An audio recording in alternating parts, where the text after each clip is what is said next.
Olá, queridos amigos, sejam todos muito bem-vindos ao nosso canal Alan Faria Mensagens. É com muita alegria, com muito carinho que aqui estamos e é sempre muito bom dividir esse momento com cada um de vocês. Estamos de volta com as nossas reflexões à luz da doutrina espírita e hoje o nosso tema é a parte de cada um. Mas antes de rodar a vinheta e adentrar ao nosso estudo, já convido a vocês a deixar nesse vídeo aqui o seu like, se inscrever aqui no canal, compartilhar esse vídeo. Isso é muito importante porque, além de divulgar a doutrina espírita, fazemos com que o canal cresça e seja mais recomendado pelo YouTube. Então, até já!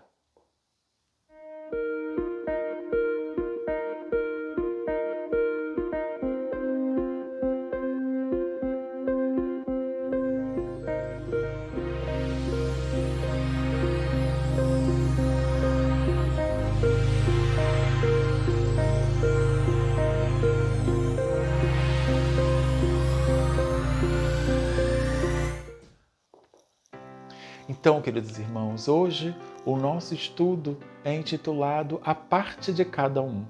E esse estudo ele está baseado na mensagem do Momento Espírita, que tem esse mesmo nome, né, A Parte de Cada Um, é o título também dessa mensagem, e que ela começa com a seguinte frase: se cada um fizer a sua parte, tudo será diferente. Bom, essa é uma afirmativa que todos nós temos conhecimento, já falamos, já ouvimos em algum momento, não é verdade? Mas basta que olhemos para a nossa sociedade para percebermos que, embora tenhamos esse conhecimento, o conhecimento dessa frase ou desta máxima, poucos são aqueles que estão efetivamente fazendo a sua parte.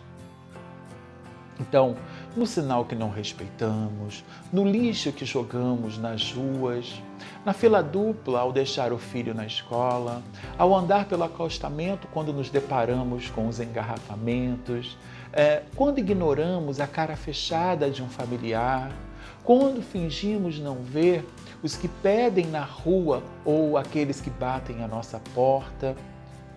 Bem, como vimos, poderíamos usar todo o nosso tempo aqui para as nossas reflexões para citar tantas e tantas oportunidades que a vida nos oferece de sermos úteis, de fazermos a nossa parte, de colocar em ação a caridade que tanto falamos, estudamos e aprendemos dentro da doutrina, mas que, em verdade, ainda estamos desperdiçando.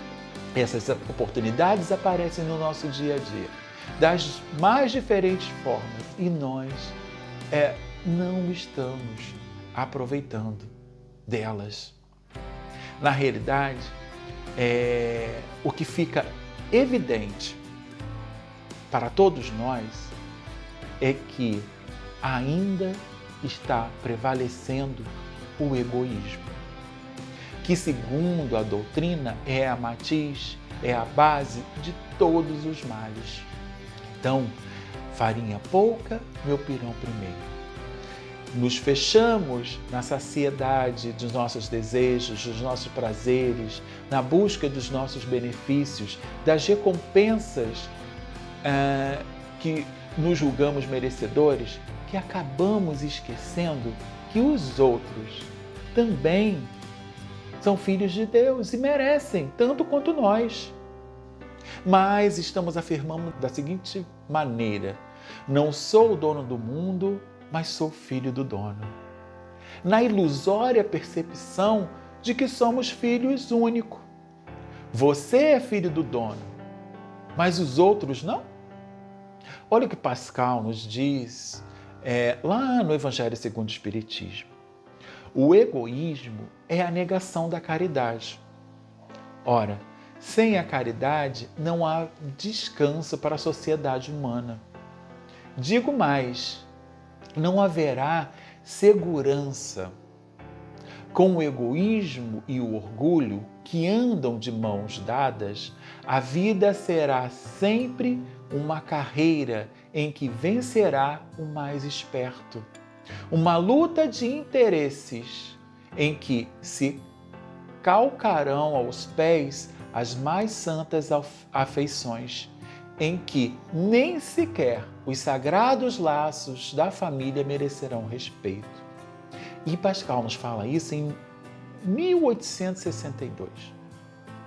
Estaria ele fazendo a leitura da nossa sociedade hoje?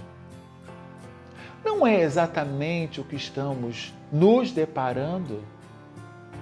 E quando assim agimos, queridos irmãos, nós que nos dizemos cristãos, ou seja, seguidores do Cristo, nos afastamos das recomendações e dos exemplos que o Cristo nos deixou. Meus discípulos serão conhecidos por muitos se amarem. Já nos amamos? Já muito nos amamos? Podemos até nos dizer cristãos, mas enquanto não houver um amor mútuo, recíproco, entre todos os seres, não seremos reconhecidos como seguidores do Cristo. Podemos até nos auto-intitular como cristãos, mas efetivamente não seremos. Isso é da boca para fora. O que ratifica efetivamente se somos ou não seguidores do Cristo são as nossas ações. E o que nós estamos fazendo? A indiferença e a rigidez acabam matando os sentimentos. E enquanto não formos sensíveis à dor do outro, estaremos distantes de praticar a verdadeira caridade. Era assim que atendia da mulher adúltera ao criminoso, sem exigências, sem julgamentos. A religião de Jesus era o amor ao próximo. Nosso modelo e guia ia onde a necessidade se fazia e atendia sem discriminar. Mas e nós? Colocamos tantos empecilhos, colocamos tantas pré-requisitos, né, para que a gente possa auxiliar, que o auxílio, ou aquilo que entendemos como auxílio, acaba chegando tarde demais. E aí já não é auxílio. Percebemos? Às vezes a gente burocratiza tanto, fazemos tanta exigência, mas para eu ir tem que ser no dia que eu posso, tem que estar disponível, tem que ser da forma que a gente quer, tem que atender as pessoas que a gente... Percebemos? E aí passa o momento.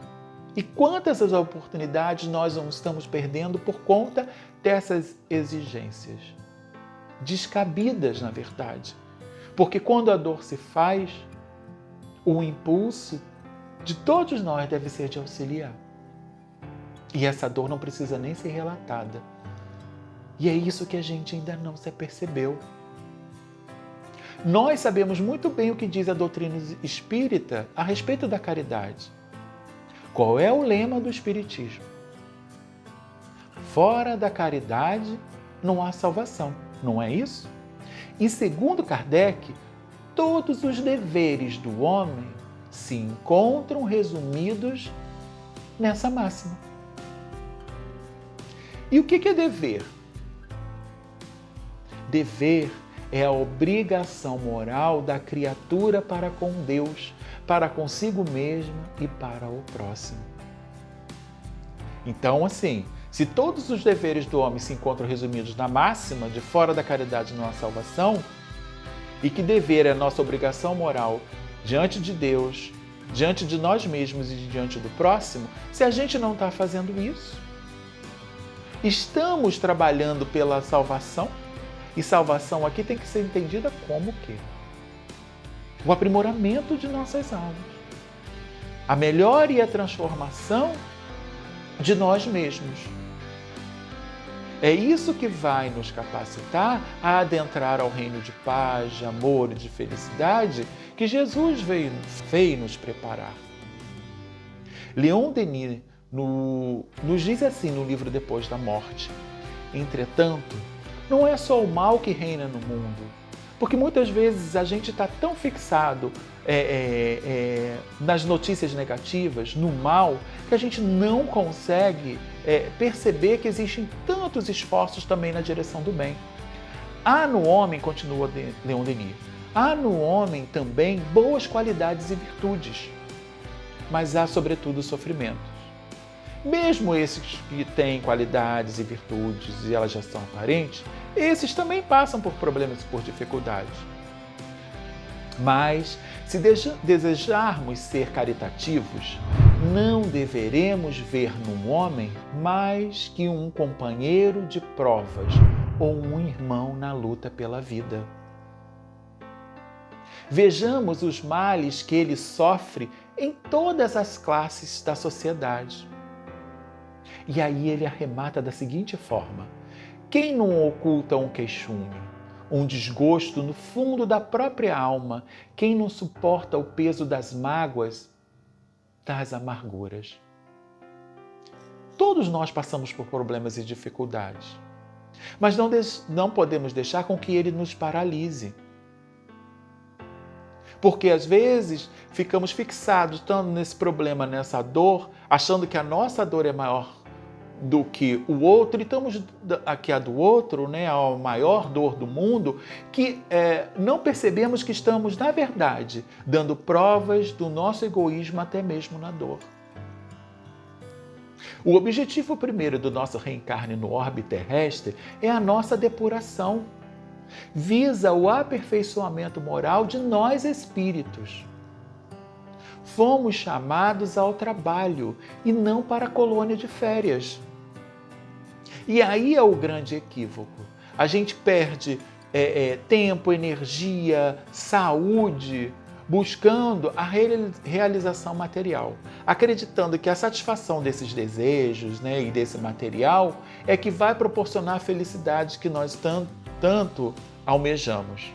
E quantos têm tudo de material e não são felizes? Já paramos para pensar a esse respeito?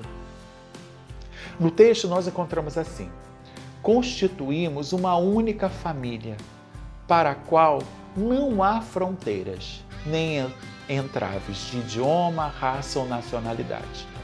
Isso porque as necessidades humanas não precisam ser faladas. Qualquer coração humano sabe ler no corpo ou nos olhos do seu semelhante a fome que o devora, o frio que o maltrata e a dor que o martiriza. Independente de classe social. Todos nós, se estivermos um pouquinho atento no que o outro está falando, ou até às vezes naquilo que ele cala, saberemos identificar quando por trás daquele sorriso se esconde uma dor imensa, que pode ser interpretada ou entendida ou sentida como uma fome, como um frio, ou como um problema que ele não sabe como solucionar. Todos nós passamos por provas e expiações que estão de acordo com as necessidades de cada um. E isso é natural, uma vez que fomos criados em momentos diferentes, com o compromisso de alcançarmos essa perfeição relativa. E Deus conta com cada um de nós como instrumentos da vida para fazer cumprir os seus desígnios. Então, é no esforço, é na nossa vida de relação, é no esforço que nós fazemos para buscar essa melhora, essa transformação, no esforço do relacionamento, no esforço do trabalho, no esforço do entendimento, que nós vamos parando as arestas, vamos aprendendo uns com os outros. Então, hoje sou eu que estendo a mão socorrendo alguém. Amanhã será uma mão estendida buscando levantar da queda que eu tive. Nós não sabemos quando será esse momento ou quando passaremos por situações que nos deixará nessa condição. Então, ora nós estamos ensinando, ora nós estamos aprendendo, ora seremos auxiliados, outra nós estaremos ajudando. E assim, cada um fazendo a sua parte, contribuindo para que o todo aconteça. É na soma desses esforços individuais que as ações acontecem. Quando a gente se omite, quando a gente se cala, quando a gente cruza os braços e deixamos de fazer aquilo que estava ao nosso alcance para atender a demanda ou a necessidade de alguém, nós estamos indo contra a lei. E naturalmente, quando formos nós, né, aqueles que necessitados, a dificuldade também de encontrar a saída e a solução também pode ser grande, porque a gente acaba atraindo para nós o que a gente está ofertando, né, para a vida. E é tão bom quando assim nos sentimos e alguém vem em nosso socorro, no socorro da nossa dor, não é? Então por que precisamos? Então, na verdade, precisamos nos lembrar das recomendações do nosso querido Mestre. Fazer aos outros aquilo que gostaríamos que os outros nos fizessem para amenizar a dor do próximo. Tem uma fábula, né, que fala, que relata um incêndio numa floresta e aí os animais começam a correr de lá desesperado porque o incêndio estava muito intenso. E um pássaro, ele, se eu não me engano era um beija-flor, não lembro certo a fábula. Dar do que nos sobra é muito fácil. Mas lembra do chamamento de Jesus à atenção ao óbolo da viúva? Ela não tinha de onde tirar recursos. E chegou lá e deu as 3 moedas que faria falta para si mesma, na manutenção da sua vida. E ele fala que ela que foi a que mais deu. Por quê? Ela colocou aquilo ali que ela mesma dependia. E o que nós estamos ofertando? Aquilo que nos sobra? Aquilo que já não cabe mais? Aquilo que já não queremos? Aquilo que para nós não tem uma utilidade? Ela vai cumprir o seu papel sim, porque tem sempre alguém precisando. Mas ela tem muito pouco a ver com caridade. De repente, ela até amortece a nossa consciência diante desses dramas sociais. Mas elas estão longe de tocar as almas daqueles que elas vão beneficiar. Porque elas estão tão carregadas, elas estão, falta, né, na verdade, elas não estão carregadas, elas falta de serem carregadas do amor, do nosso empenho, do nosso trabalho efetivo em doar aquilo. Então, assim, então a oferta verdadeira do Espírita não é aquilo que a gente dá com os simples atos materiais exteriores, mas sim aquilo que vai exigir de nós uma modificação espiritual, com atos de reflexão íntima que vai em direção ao outro. Quando ofertamos o amor de forma indistinta a todos, o fruto desta ação acaba chegando até Deus. Pois, quando fazemos a um de seus filhos, dando de comer, vestindo, matando a sede e a fome, abrigando, é o Mestre, é o Pai que nós estamos fazendo. Não foi isso que Jesus disse? Porquanto tive fome e me deste de comer, tive sede e me deste de beber, careci de teto e me hospedaste, estive nu e me vestiste, achei-me doente e me visitaste, estive preso e foste me ver. Então, cabe a cada um de nós, nesse instante, portanto, perguntar: o que temos feito aos nossos irmãos? O que temos feito a Jesus? O que temos feito a Deus? Porque o caminho que conduz a Deus para a conquista da nossa elevação e da felicidade verdadeira passa, meus irmãos, obrigatoriamente pelo nosso próximo. A quem devemos auxiliar, amparar, compreender, perdoar e, sobretudo, amar. Enquanto existir no mundo um único irmão a sofrer, nós não poderemos desfrutar da verdadeira felicidade. Porque a dor dele, em algum momento, chegará até nós, das mais diversas formas. Então precisamos trabalhar para auxiliar a esses irmãos. Porque nós mesmos carecemos de auxílio e não temos como saber em que momento isso se dará. Então, em verdade, vos digo, todas as vezes que isso fizeste a um desses mais pequeninos dos meus irmãos, foi a mim mesmo que o fizeste. Finaliza então Jesus essa colocação. É claro que as necessidades são inúmeras. Então, temos as oportunidades de colaborar com a nossa gota de amor em forma de doação. Uma simples gota, diremos. Tenhamos certeza que no imenso oceano das necessidades, nós conseguiremos fazer a diferença. Sabe por quê? O oceano só é imenso pelas milhões de gotas que o compõem. Então, qual é a gota do nosso trabalho? Qual é a nossa gota de doação? Qual é a nossa gota de amor no nosso dia a dia, nos dias de hoje, em favor do próximo?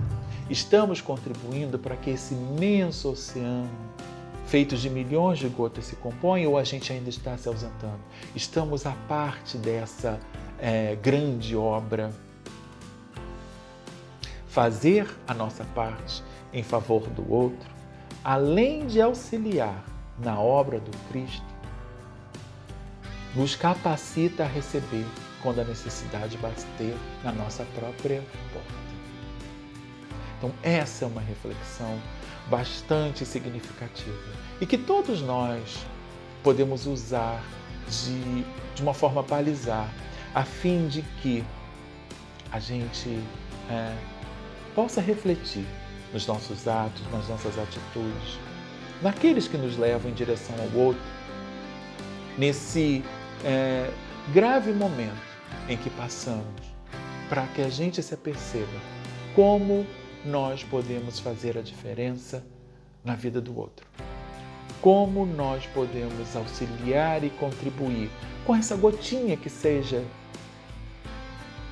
para amenizar a dor do próximo.